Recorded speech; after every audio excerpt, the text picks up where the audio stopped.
दोस्तों, मेरा नाम है कुमकुम बिनवाल। जनरली खबरें हमें जानकारियां देने के लिए होती हैं, हमें अवेयर करने के लिए होती हैं, लेकिन कुछ खबरें हमें अंदर से इतना झकझोर देती हैं कि वो खबर बस खबर नहीं रह जाती, कहानी बन जाती है। राजस्थान के जयपुर की इन बहनों की कहानी दर्द की इंतहा और ज़िंदगी से हार जाने की कहानी है। दोस्तों, जयपुर के दूदू इलाके में इन 3 सगी बहनों ने अपने 2 मासूम बच्चों के साथ खुदकुशी कर ली। लेकिन इससे भी दिल तोड़ने वाला ये है कि इन 3 बहनों में से 2 प्रेग्नेंट थी, मतलब 2 नवजातों की भी साथ में मौत हो गई। दोस्तों, तीनों बहनें पढ़ने लिखने में बहुत अच्छी थी, जिंदगी में कुछ करना चाहती थी, कुछ बनना चाहती थी, लेकिन घर वालों ने जल्दी शादी कर दी, छोटी उम्र में शादी कर दी तीनों बहनों की। तीनों बहनों की शादी एक ही घर में 3 सगे भाइयों के साथ हुई, मतलब 3 सगे भाइयों की शादी 3 सगी बहनों से करा दी गई।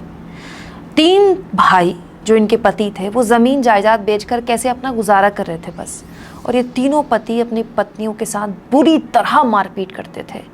मारपीट नहीं बल्कि आए दिन शराब पीकर उन पर शक किया करते थे, हद दर्जे की प्रताड़ना। इतना सब होने के बाद भी इनमें से एक बहन ने जयपुर के महारानी कॉलेज में पढ़ाई करके सेंट्रल यूनिवर्सिटी में दाखिल ले लिया।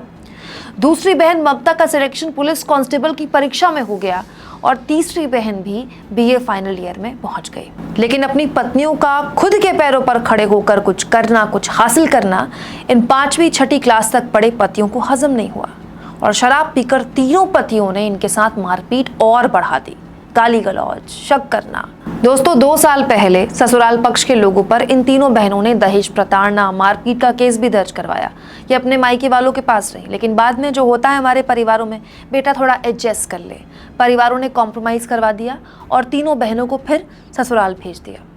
ससुराल वापस आने के बाद भी हालात नहीं बदले। आखिरकार जिंदगी से थककर तीनों बहनों ने अपने 4 बच्चों के साथ, 2 जो पैदा हो चुके थे, 2 जो पैदा ही नहीं हुए थे, खुदकुशी कर ली।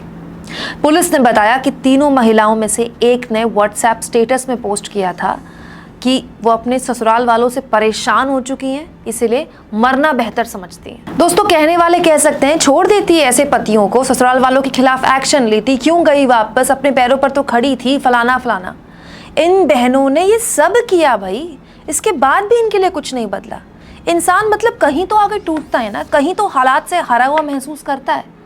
आज पुलिस ने ससुराल वालों को गिरफ्तार कर लिया, लेकिन वो कैसे माँ बाप हैं जो इन 3 बहनों को नर्क सी जिंदगी झेलते रोज देख रहे थे, लेकिन फिर भी चुप थे। दोस्तों, ऐसी कितनी औरतें सालों से अपने अपमान और घुटन की जिंदगी से तंग आकर ऐसा कदम उठा लेती।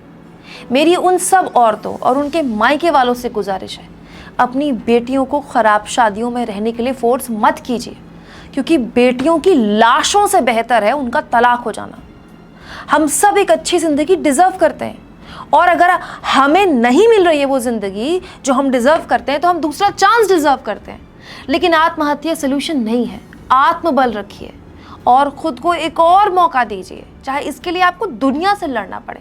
मैं जानती हूँ ये आसान नहीं है, लेकिन ये नामुमकिन भी नहीं है। कई बार कुछ मुश्किल फैसले हमारी जिंदगी को आसान कर देते हैं। उस वक्त के लिए हमें ख़राब लगता है, हमें सुकून नहीं मिलता, हमें लगता है शायद पुराने वाले हालात ही ठीक थे, एक परिवार तो था, लेकिन अल्टीमेटली जब हमें पीस मिलता है, जब हमें शांति मिलती है, तो हमें लगता है कि ये फ़ैसला सही लिया गया था। फ़ैसला लीजिए अपने लिए, एक ऐसा फ़ैसला जो आपकी ज़िंदगी बदले, ना कि ज़िंदगी ख़त्म कर दे।